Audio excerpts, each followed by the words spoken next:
good afternoon, good evening, wherever you may be. Allow me to welcome you back to another episode of Dad Can We Talk? I am your host, Gabe Dorsey.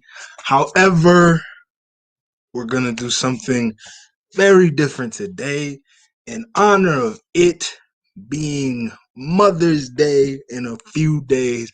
I wanted to do something special and I couldn't think of anything better than this. My guest for today, when I think of Superwoman, this is who I think of. I watched her hold down 2 and 3 jobs sometimes, raise 3 kids by herself sometimes because her husband was always on the road. She went back to school not once, but twice. Once for her bachelor's degree, once for her master's degree. She is one of my biggest heroes, one of my biggest inspirations. And if you don't know who I'm referring to, I am talking about none other than my own mama, Miss Kenyatta Driver. Hey Mom! Gabe. Hey Gabe. Thank you so much for doing this. You're welcome.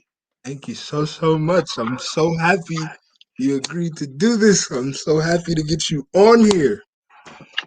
Would you like to take a minute to introduce yourself to everyone watching? I think you just did a good job. I think you did a good job. I Okay, am okay. a wife and a mom, and you know, that's what I do. Not to mention being a dean at your school, Yep, I do that too. woman of many talents. So, as you know, Mother's Day is coming up, and while this is usually Dad Can We Talk, I wanted to do something different. So today is going to be Mom Can We Talk. Yes, we can. Great, great. So let's get right into it. You are 20 years old. It's 1998. You just found out you're about to have your first child. What's going through your head? Actually, it was 1997. Oh boy. It was October, no, like November something. Um, about 6 weeks after I lost my dad. And what was I thinking? I was thinking, what did I do? Like this is not happening to me. Um, I am in the grieving process, and I find out I'm pregnant. And so So, I just go from there, right? Like, what could I do? were you nervous? Were you scared? I was angry and embarrassed, and I don't know if I was scared. I think I was just I was sad. I was so sad. And so I don't know. I mean, I remember going to the clinic and the lady asking me if I wanted to terminate the pregnancy, and I was just crying the whole time. So, um, I don't know. I was sad. Like I, I shouldn't have been pregnant. I shouldn't have been having sex out of wedlock, and all those things that a good Christian girl is thinking through her head. And so, and then like I had just lost my dad, so there was a lot of like, what am I supposed to be doing with this? Mhm. So, So in those months or in those months leading up to you actually giving birth, what were your emotions? What were did they change over time? What really went from finding out you were pregnant to giving birth? What happened in that span? That what were you feeling? What was going on around you? um, well, I had to tell your father. His response was not great, and but it was honest. It wasn't what I wanted to hear, but it was honest. And I was just like, great. I just want you to know. And he's coming. And I always referred to you as a he. I didn't know if you were a boy or a girl, but I always referred to you as a he. He's coming. Whether you like it or not, he's coming. Decide whether or not you want to be a part. If you don't, that's great. I have a mom. I have all these siblings. I have all these nieces and nephews. I'm gonna be good. Like I'm gonna be good. So um, after we got through that battle of me just letting him know, like, because we were not in a relationship. In my grieving process, I was intimate with your dad, and you were conceived. Um, he was a good friend still, even though we had broken up. Like, he was there while my dad was sick, and your Auntie Cheryl and your Auntie Maria were like really good people to hang out with. So I was still hanging out with them. But after we got through that, and I had to tell my mother, of course, and that was interesting because she had just lost her husband, and um, she said, I don't know what you want me to do with that information. And I like, she just, yada, I don't know what you want me to do with that information. I was like, well, he's coming, and I just thought you should know. But, like, but she was grieving. And then I told her my siblings, and, it was just a difficult time because, like, there were just so many things going on. She was, still trying to run a church and hold her family together. And so having this news that this baby is coming I know it wasn't what she wanted to hear. But um, I think after she wrapped her head around it and was like, all right, he's coming, um, and the family kind of wrapped their head around it, I think I know you were a blessing in disguise. I know you were what I needed to survive because I didn't feel like I wanted to live, you know. Um, that was the most difficult time of my life. And you gave me a reason to live. You gave me a reason to breathe. You gave me a reason to exist. And I don't have any regrets about that because I don't know if you hadn't come where I would be. So, what would you say was your biggest takeaway in those early years? Of being a mom. Yeah. Um, I would say the first year of your life, I was not a mom. I did all the things that required of me. You were fed, you were bathed, I read to you. But when I look back at pictures of you as a baby, I'm absent. And I think giving birth to you was like very difficult. They had, from what I was told, like your grandmother in the room, your Gana in the room telling me after you were born what had taken place. They had told her that you were not going to make it.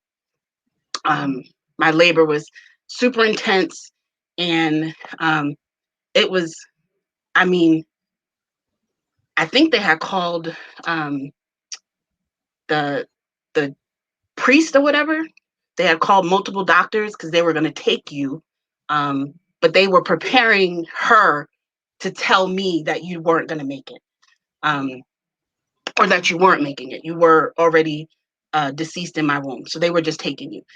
This is secondhand because I was in so much pain. I don't even remember. I don't know what you look like when you came out. I don't know any of that. And so I think after you were born, um, that trauma, and then finally being able to grieve. Because once I found I was pregnant with you, it was like, you can't be sad. You got to be happy. You got to be healthy. The baby feels everything that you feel. You got to, like, you know, get going. And so after you were born, it was kind of like, all right, mom, here's your baby. And I kind of like, I knew you were mine, um, but I hadn't had a chance to grieve. And so there's pictures of you in your Ghana, and your Auntie Kim and your Auntie Nika, you and Uncle Kiwe and Uncle Reem, and like you with all your cousins. But there's not a lot of pictures of me and you because I really wasn't feeling this baby thing. And then, I took you down south to see um, Bill's family, and there's still not a lot of pictures of me and you. And I did that twice, but it was that first year of your life was pretty rough for me.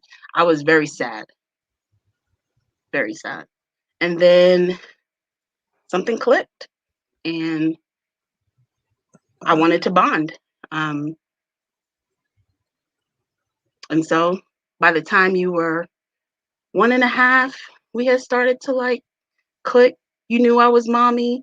Um, we were shifting from Ghana being mommy to me being mommy. And so it took some time, but uh, grief has it when it hits you and it takes over you, you don't know how you're going to respond. And but the fact that I had to take care of you because my mom was like, you're going to take care of your baby. So I did all the things, but I didn't play with you like that. I didn't, you know, it just didn't feel right. And then I was having these moments of, oh my God, my dad is never going to meet this kid. And having like those emotions of, wait, he's not only not going to meet this child, he's not going to meet any of my other children. And if I get married, he's never going to walk me down the aisle. So like I was having all of these emotions while you're my baby. And that it probably wasn't fair to you. And I'm very thankful for the love that my family surrounded you with, because if it was just me and you, I don't know if I would have made it. So I have to ask, what was like that challenge or that obstacle you had to overcome in you mentioned that it was grief at first and dealing with the loss of your father.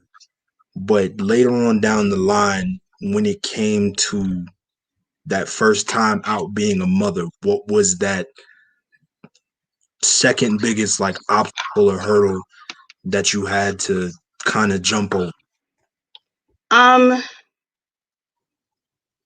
being okay with not being married to your dad, being okay with not being in a relationship, being okay with like realizing that that was never going to happen. That was probably the biggest hurdle I had to get over. I mean, I had gotten to the point of like being your mom. That was my role, right? That was everything I was doing before that shifted to now I have to figure out how to have the best life for this kid. But that was the hardest part. Like, and I remember your Grammy calling me and asking me to like wait on your dad to get it together. And I was just like, no. Mm. I think that was probably one of the hardest things for me as a kid was just like there were often times I felt like it was my fault you and my dad weren't together, or it was my fault that my dad wasn't coming to see me, or and things like that. And I know for you, a lot of the times that you were upset was because you didn't understand what I was going through and why you, may he rest in peace, your father was there for a lot of essential moments in your life. And so what I want to know is for you, what was it like seeing me deal with the issues I had? Um, it was difficult because I didn't get it.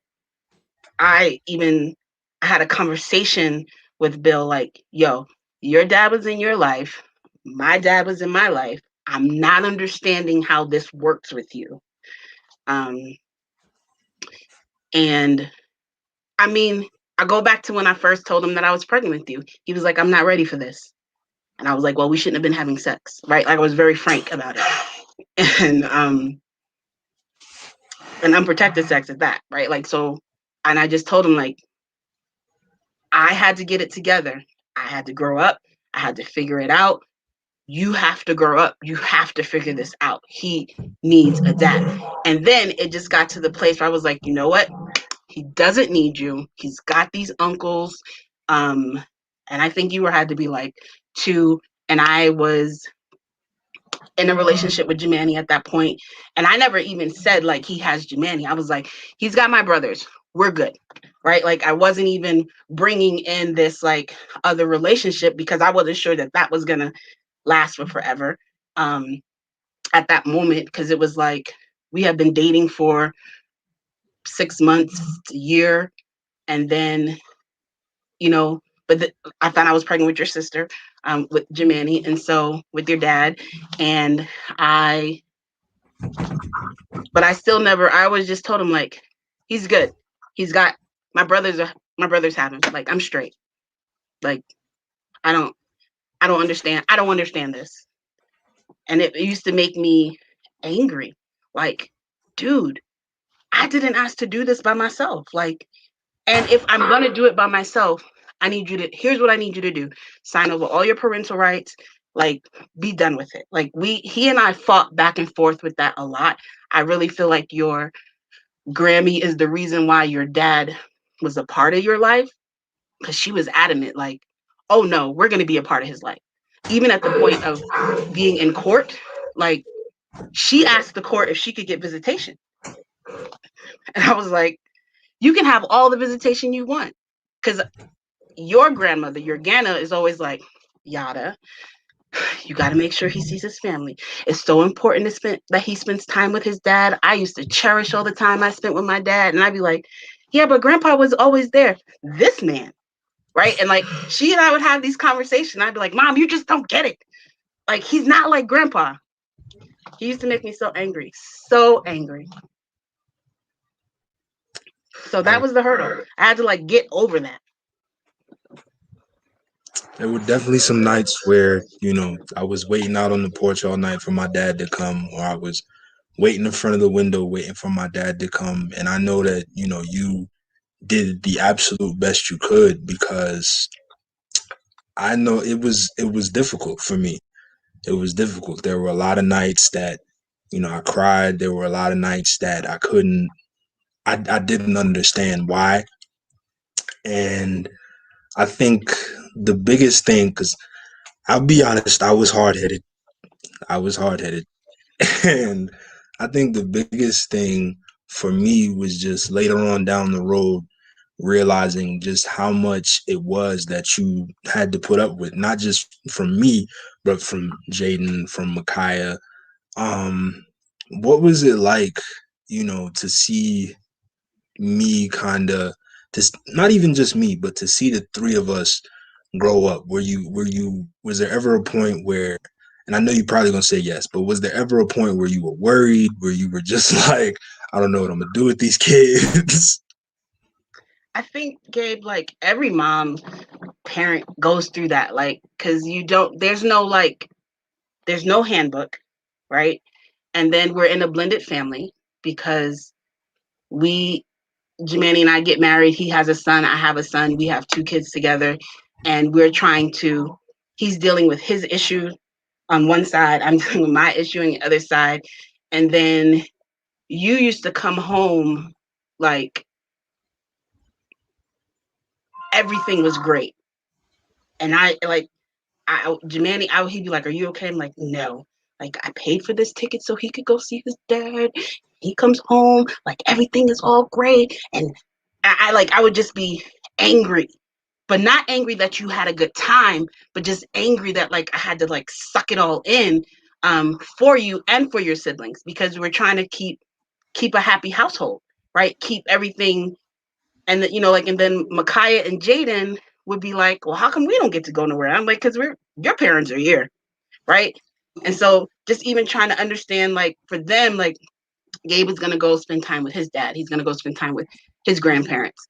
And so just trying to have all of those conversations and saying, like, and then when you had other siblings, they're like, well, we're his siblings. Like, yep, but he has other siblings. So I mean, my moment when I was 20, right, had all of these ripple effects later on in life. And not that I have no regrets that you are here, but it did make things challenging. There were a lot of conversations that I had to have with you about, yes, you have other brothers and sisters, but you still have these siblings here. Yes, you have your dad and your dad has his family. So there was lots of push and pull. And especially when you started calling Jemani dad, it was like the world had ended. Nobody made you. You just did it one day, and we just kind of like stopped and was like, should we fix that? Should we, what I mean? So there was always this, how do we have this conversation with Gabe? All the time, you know? And even like, I remember you waiting one day, like we were living in Poughkeepsie and you were just sitting on the steps, waiting, waiting, waiting, and waiting. And we were supposed to be going to a birthday party. And I was like, all right, we got to go. And you got so angry. My dad is coming. And I'm like, he's not coming. And you need to get in this car and let's go. Right. And it was like, you were so angry. You got to the party, you had fun, but you were so mad. And it was always like my fault. You must have did something, Mom, why he didn't come. And I'm like, yes, I held him accountable. But I can't tell an 8 and 9-year-old that. Can't tell a 10-year-old that. I just have to say, you know what, Gabe? I'm sorry that you're mad at mommy. I'm sorry that your dad didn't come. Hopefully he'll come the next time. Right? Let's give him a call. Let's see what's going on. Like, but inside, I would just be like, I wanted to say all the cuss words. I wanted to beat him down on a regular basis. I just, I was so mad that it seemed like it hurt you all the time. And I just had to take the brunt of it. Um, no, it definitely hurt. Um, I can't sit up here and lie to you like it didn't hurt because it did. And I think a lot of my childhood was spent angry for the wrong reasons and at the wrong people. I know you watched me take a lot of my anger out on dad. I took a lot of my anger out on you.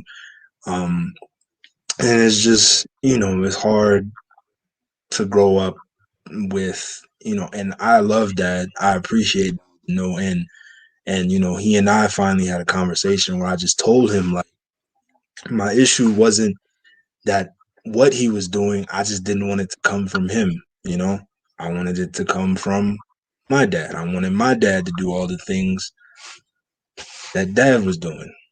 But So I'm at clarify, when you say dad, you're talking about Jemani, I'm and talking my about dad, you're talking about Bill. I'm Because talking like, about my because it father. might be I wanted confusing to I, people because you keep saying my dad. I wanted I wanted my father to do the same things that dad was doing. And like the summer I came home after I met my brother, and I was just off the rails because I just couldn't believe it.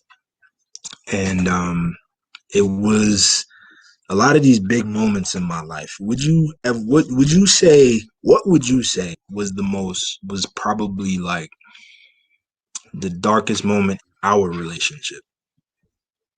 I think the darkest moment was you were a freshman in high school. You were going to high school, and you said, I'm supposed to be going to live with my dad. And I said, absolutely.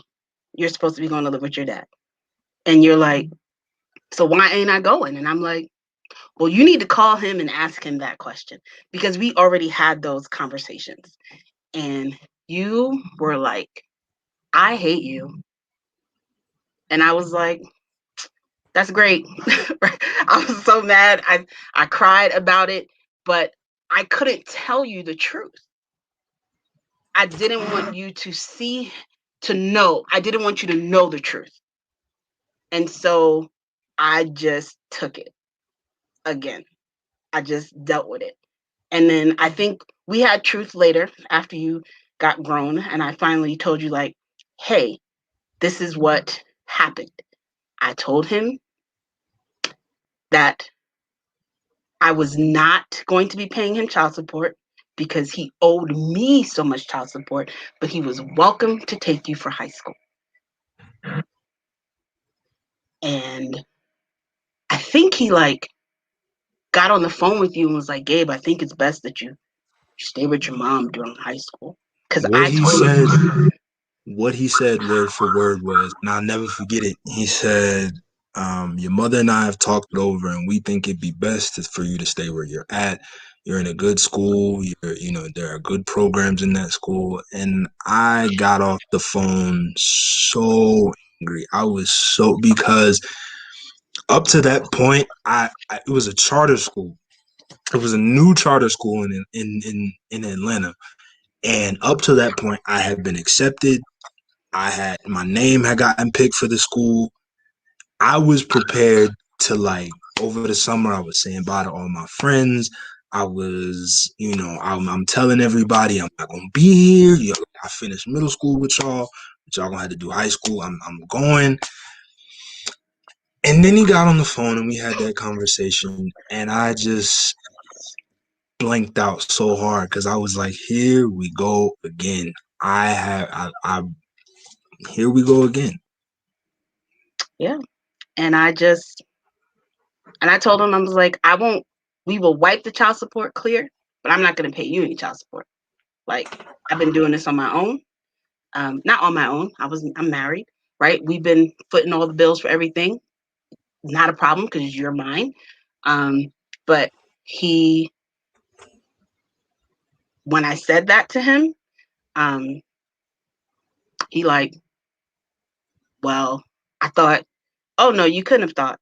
You could not have thought. Like I pay for everything. We all the medical stuff, the glasses, the teeth, all the things, right? All the sports stuff you were doing, the band, the instruments, everything.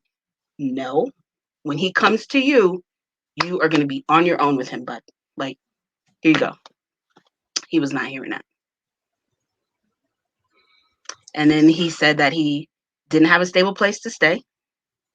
Um, he didn't have transportation. He had to, like it was just a lot of things. And I was just like, well, you have to tell him because I am tired of the being the one to have to tell him every time you make a promise and then you break it. But when you told me you hated me, that you knew it was my fault that you weren't going, that was the darkest moment.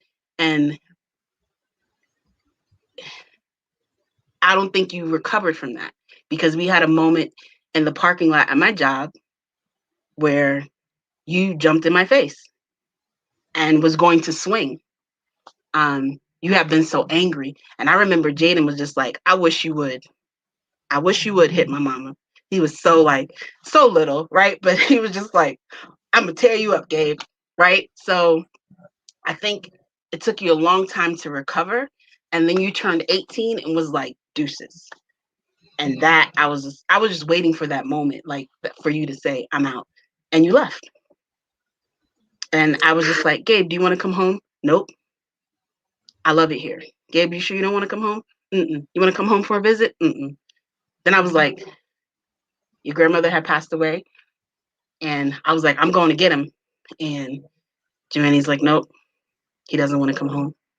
And I was like, this is my kid. I should be able to go get him. But you were adamant. I'm not coming home. I'm staying with my dad. Like, and I knew you needed that, but it was so hard. It was so hard for me to like let you go. I think I think definitely the biggest part for me was like, and I've talked about this before, but after my grandmother passed, I went off the rails. I I didn't know how to process everything that I was feeling um just prior to leaving home. I had gone for the GSU tour. I had gone down there the past summer, and I was talking to my dad, and he was saying, life was going to be great and things were going to be this and this, and he was going to do this. And some days I'm still the little kid in front of the window. I'm still waiting.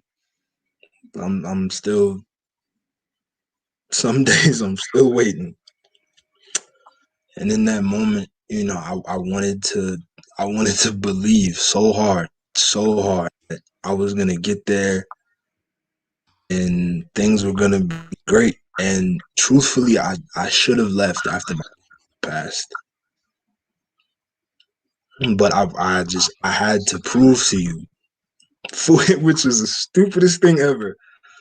Like I had to prove that, I could be fine by myself. Like I could do this by myself. And you And didn't need to. Like, I still needed my mom. I, you know, I still need her to this day. Like, even, recently I was sick and I needed her, right? And I needed to hear her. You know what I mean? Like, and we're far apart. I'm in Colorado, she's in New York, but I I don't think you'll ever get to a place where you don't need your mother. Like, I need my father too, but he's not here. So I definitely, think everything that you are experiencing, whether you are a child born the way you've been born with two parents who are not together, or a child born with, both their parents together, you need your parents, right? Like, because there's always something that you don't know that you need to ask, right? Like, there's always something, or you just need prayer, or you just need, for me, I always just need to know my mom is okay. And so I think that's all, like, that's always going to happen. And I don't think you ever need to prove anything to me. Like, I love you unconditionally, no matter what you've done, how you've done it, when you've done it. I try to be my children's biggest cheerleaders. Sometimes I could be mean, I could be harsh.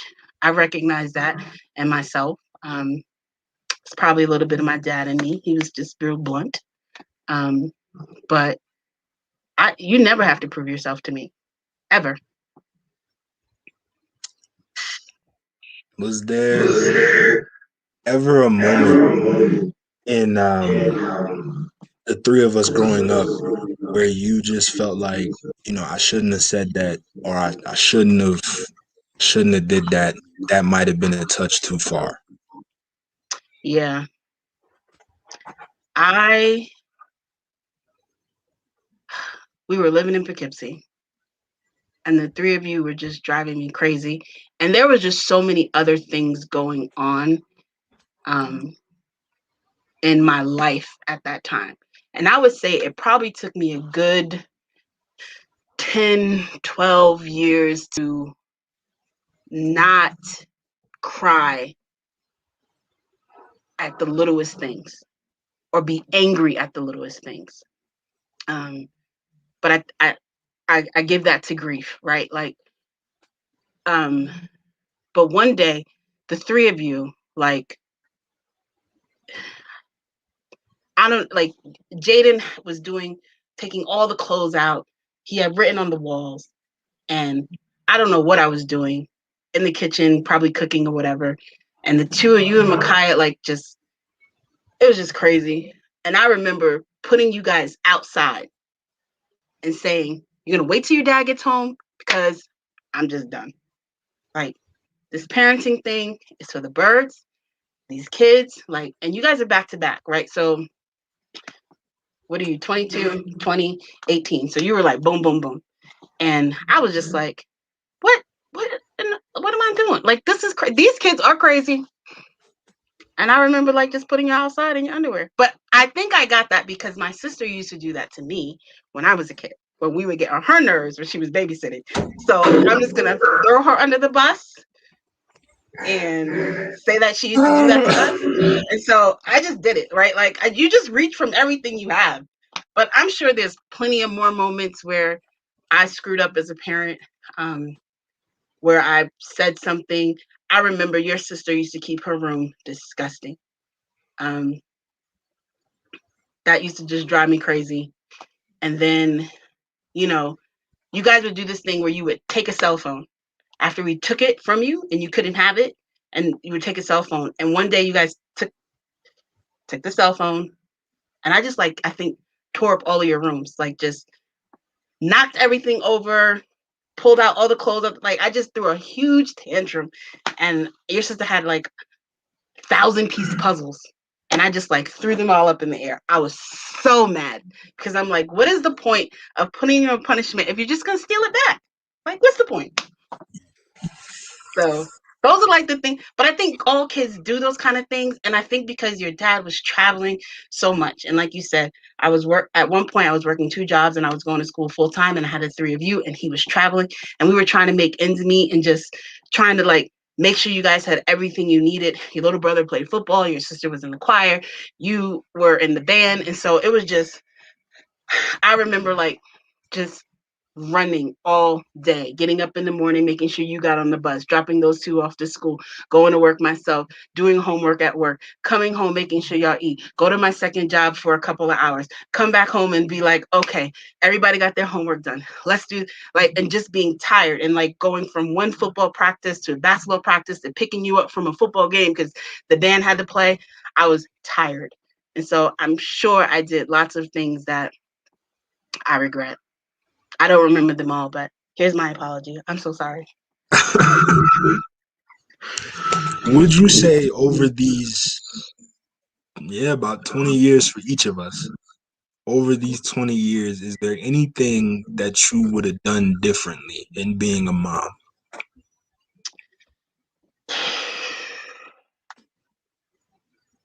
I don't know.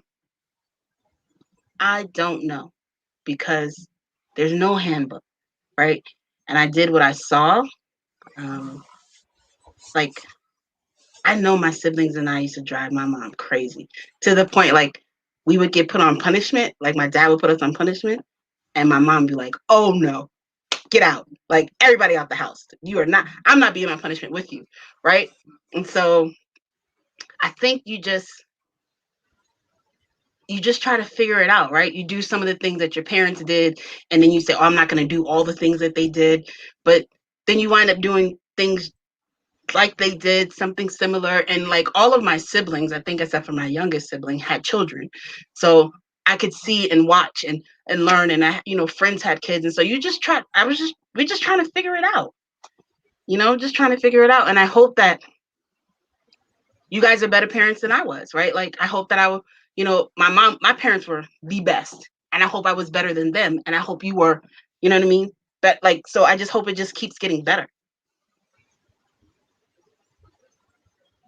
So, for my last question for this episode, what when you had all three of us, what was your hope for your children?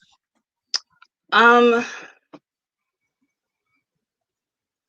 my hope for my children is that I would leave a legacy of excellence, right? That you guys would watch what I've been able to do, overcome, deal with challenges, and say that here's my example. I know I can do this and more.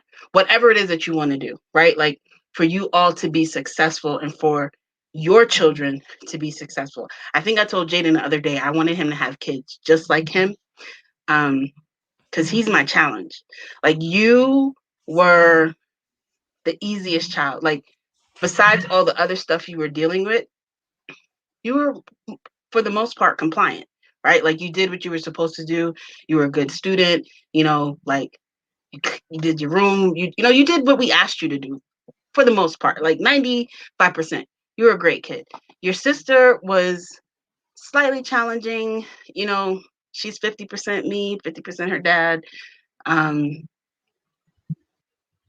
she's probably more like 75% me, 25% her dad.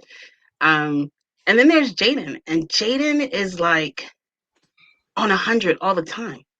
Like he's never in the womb, out of the womb, up until like he's been my challenge, right? And so my hope is that because he's so challenging, that he is going to be like super successful because he's taken the most energy, right? Like, so my hope is for my children to be successful and for my grandchildren to be successful and have this like legacy of excellence, right? Because I feel like I came from this legacy of excellence, right? Like your grandfather and your grandmother, they went to school later in life. They got their, your grandfather was working on his doctorate in theology when he got sick and passed away. Like, and your grandmother is, has been to, Bible college, and she's still learning and she's still doing.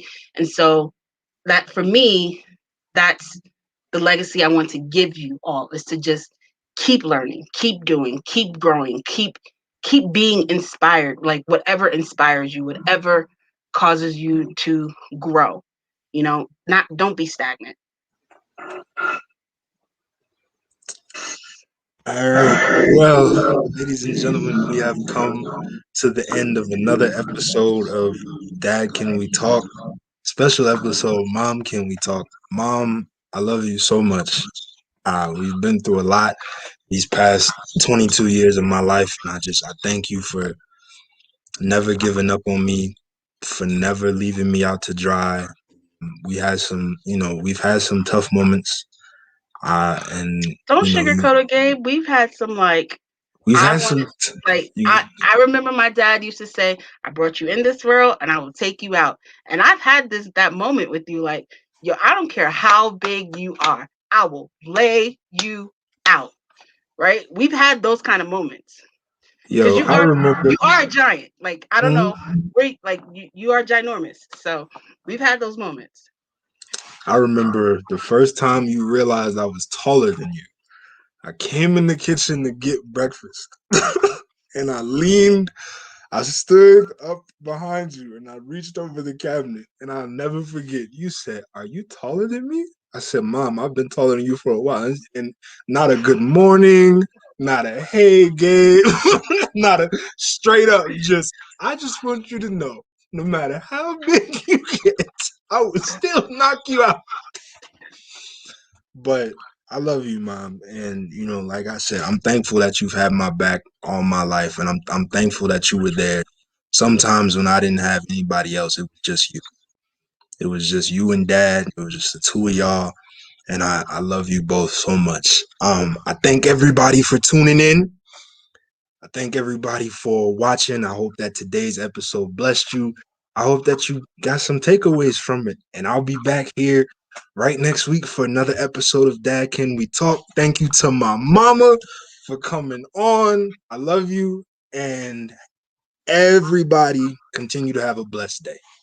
Deuces.